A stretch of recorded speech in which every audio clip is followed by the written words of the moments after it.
All right, welcome into the 305 guys on the 5 Reasons YouTube channel. I'm Ethan Skolnick. You can follow me at Ethan J. Skolnick on 5 Reasons Sports. I got Alex Donno. You can follow him at Alex Donno. Just completed covering Miami Heat training camp. First day up here at FAU.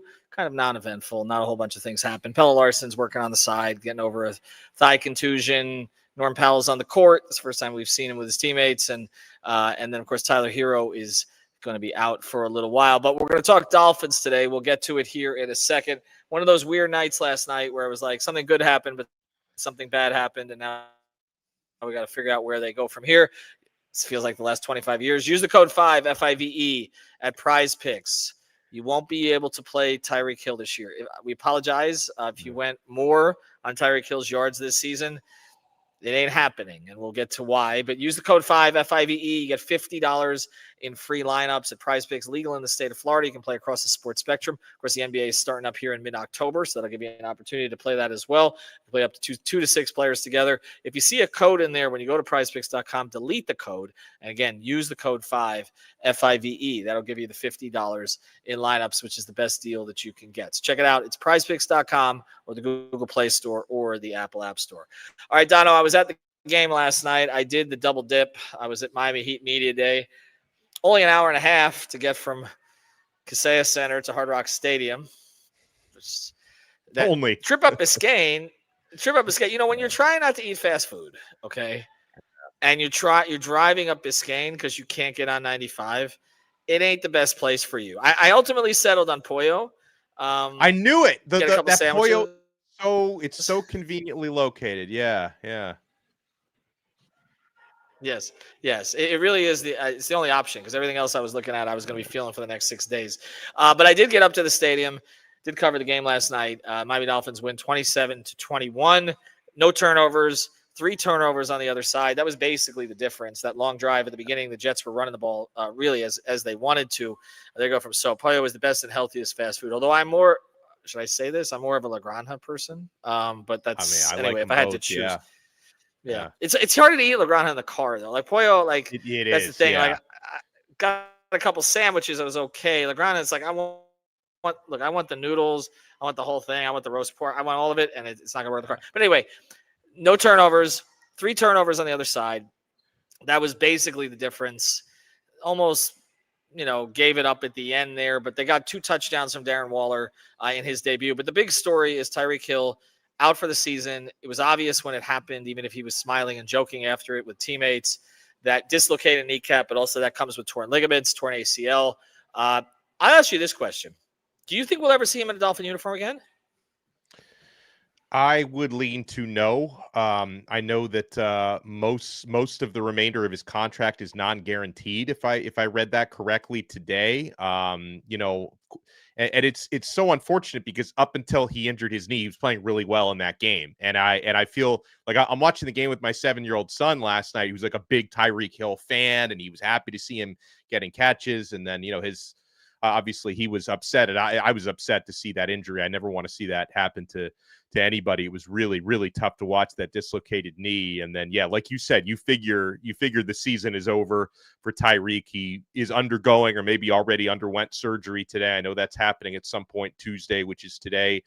There were, Ethan, before this injury, there has already been enough of a suspicion that Tyreek Hill may not be a Dolphin for much longer. Off the field stuff, locker room dynamic, not to mention he's a wide receiver on the wrong side of 30 whose game is very much predicated on speed, which means he's on the back 9. Like, there were a number of reasons already why, maybe Hill is not going to be a Miami Dolphin for much longer. And I would say now an injury that's going to cost him the rest of the season. And, who knows? I wish him a speedy recovery. Hopefully the surgery is a success, but there's no guarantees for the future. If I had to bet on it, I would bet he's played his last game as a Miami Dolphin. Yeah, I think so too. I think you're right. I think it's hard to really see it otherwise at this point because, again, like you said, there's some non in there and some ways to get out of the contract. And I think this organization is going to start to pivot a little bit more away from the style that they were trying to play. And look, we're at a stage now where Jalen Waddle's got to prove it. I mean, you were drafted in the top 10. He's had moments, but he has not been as dynamic. of late. We can talk about the changes, with Tua and the offense and all that may have contributed to that, offensive line problems and all of that. But look, there's been so much conversation about Hill that we haven't focused on Waddle quite as much.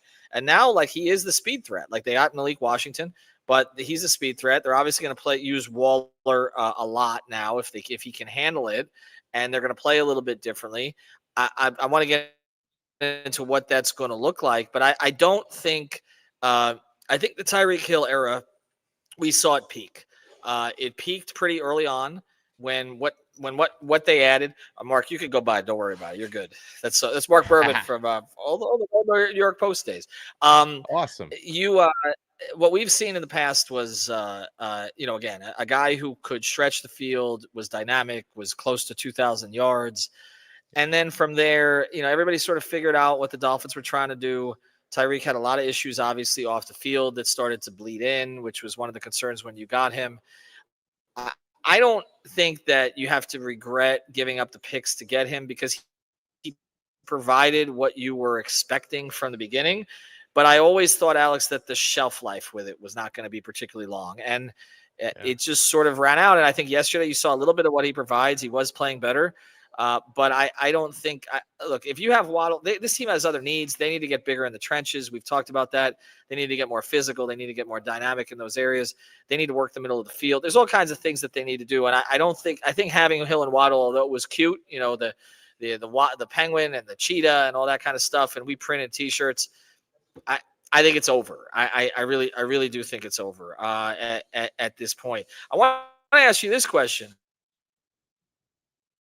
though, because they've got a really soft schedule coming. And I do think there are elements to their offense that actually could expand a little bit without Hill, provided Waddle can provide what you were hoping he could provide. Might it benefit? Some of Tua's metrics are better when Hill hasn't been on the field. Is there a way that not having a guy that he relies on so much could actually improve the offense in some way?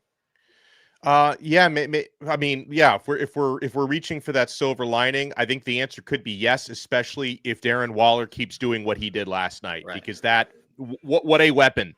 He can provide that consistently, then that adds a new dynamic to the offense. Devon Achane, I think even before the Hill injury, had been your best offensive player, most dangerous offensive player this year. I'm still pumped for Ollie Gordon's future in aqua and orange. And you mentioned earlier, Jalen Waddle has to consistently step up. So I would say, and I think maybe what you were leaning at when you asked me that question is maybe this forces Mike McDaniel to be a little bit more creative and not, focusing so much on Tyreek getting the ball. You open up a few more aspects of your offense. So I could see that. And I'm going to use this moment, though, to segue into the defense, because it's really not the Dolphins offense that I'm all that worried about. It is, and you mentioned it, 3 turnovers or 3 takeaways for the Dolphins, 0 takeaways for the Jets is the main reason why Miami won that game last night. Miami's defense, specifically their run defense, it's offensive. The New York Jets, and thankfully that team is worse at football than the Miami Dolphins. And they were cutting through the Dolphins defense on the ground almost entirely. Breece Hall and company, no resistance whatsoever. 4 yards before you're even touched on the run. Of course, the New York Jets, they do what they do, and that is fumble at the goal line and go away from the run way too much inexplicably. I don't know if Billy Napier was calling their plays. Maybe he's already found a new gig as the New York Jets play caller. But it was, very, very concerning for Miami's defense. And, I'm really hoping that Mike McDaniel, who is calling Miami's offensive plays, can find some of that, secret sauce in terms of the creativity, and Tua stays healthy and consistent, that even without Tyreek Hill, I think this team is capable of scoring points. I just have less and less faith week after week that defense can stop anybody, because that unit is scary bad. They are, and they shouldn't be. If the pass rush was what people expected it to be, Alex, I think this would look a lot different. But the fact that Chubb and Phillips in particular have not popped in the way that we thought that they would, the linebacking core has not been great. I thought the secondary did a pretty decent job yesterday. Garrett Wilson really was a no-show. I don't know how much of that was just the design of the Jets' passing offense, but I thought Rasul Douglas actually was somebody who showed up a bunch of times yesterday, so it looks like he's getting acclimated. So there are some green shoots there, but there's not a lot. They are going to have to force turnovers because I don't think they can get off the field. We've seen that. Like the first couple games, and Fields didn't have it yesterday, but the first couple games, quarterbacks were completing like 80% of their passes. And I don't really see that that's going to change very much. So I'm with you. The defense is a little bit more concerning. I do think that Hill being out could force McDaniel to maybe lean on a little bit more of a power running game. Now, again, they're still missing a couple of offensive linemen, which makes that harder. Yeah. And a couple of the offensive linemen don't seem really ready. Our guy, Coach Smith, it's funny because they didn't give up any sacks, and so they got a lot of praise yesterday.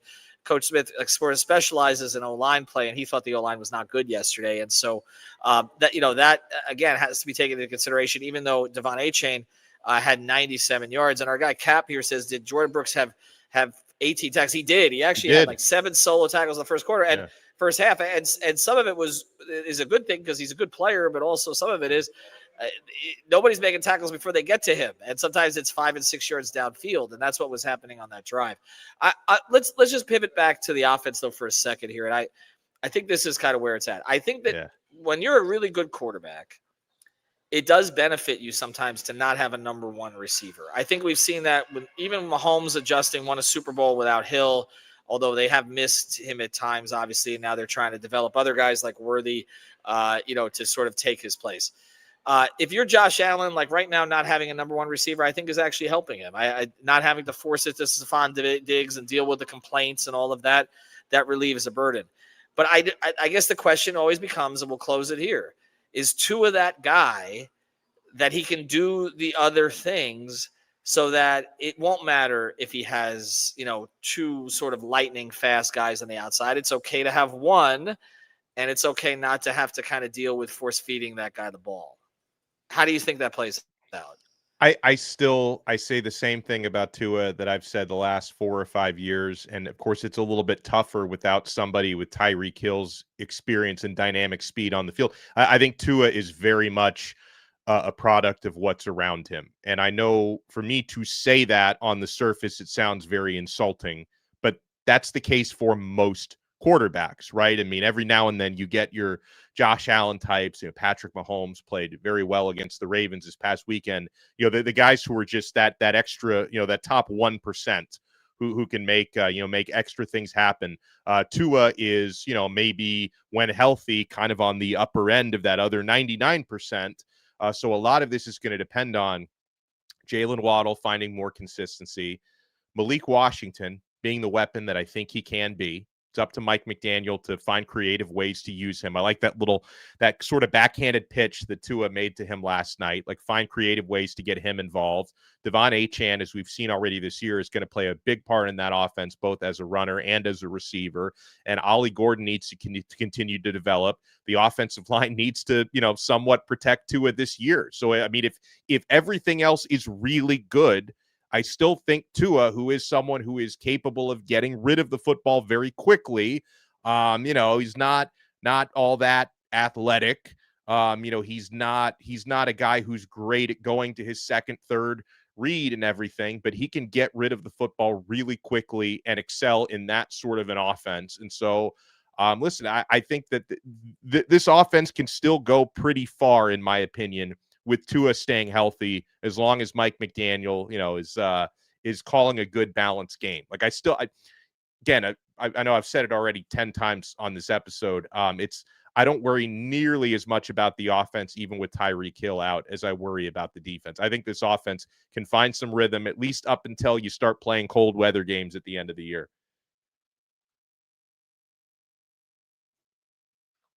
Oh, you're muted.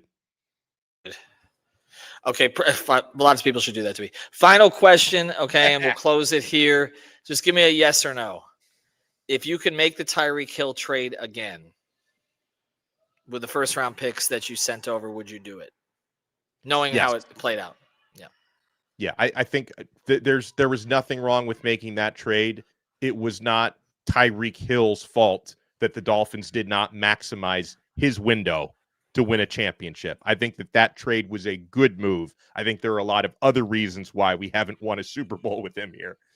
Yeah, I think that's fair. I think you understood kind of what you had. You had a 2-year window there where things could have worked, and they didn't. And now I think it's time to pivot. And somewhat similar to this other team that I cover here, the Miami Heat. They had a window with Jimmy Butler, and then eventually it sours, and that's what happens with certain players. And the Heat got to 2 finals, so for them, absolutely it was worth it. For the Dolphins, I think there'll be more questions, but I would lean in your direction. All right, check out the code 5 for Prize Picks. Again, get in your plays before all of this weekend's games. We'll have coverage of the Dolphins game coming up next weekend, and Donno later in the week. We'll talk. We'll talk a little Canes FSU. We got to do that. Also, check out Donno's work on Locked On Canes as well. And the guys from our network, 6 Ring Canes, did an episode last night. Have a good one, everybody. See ya.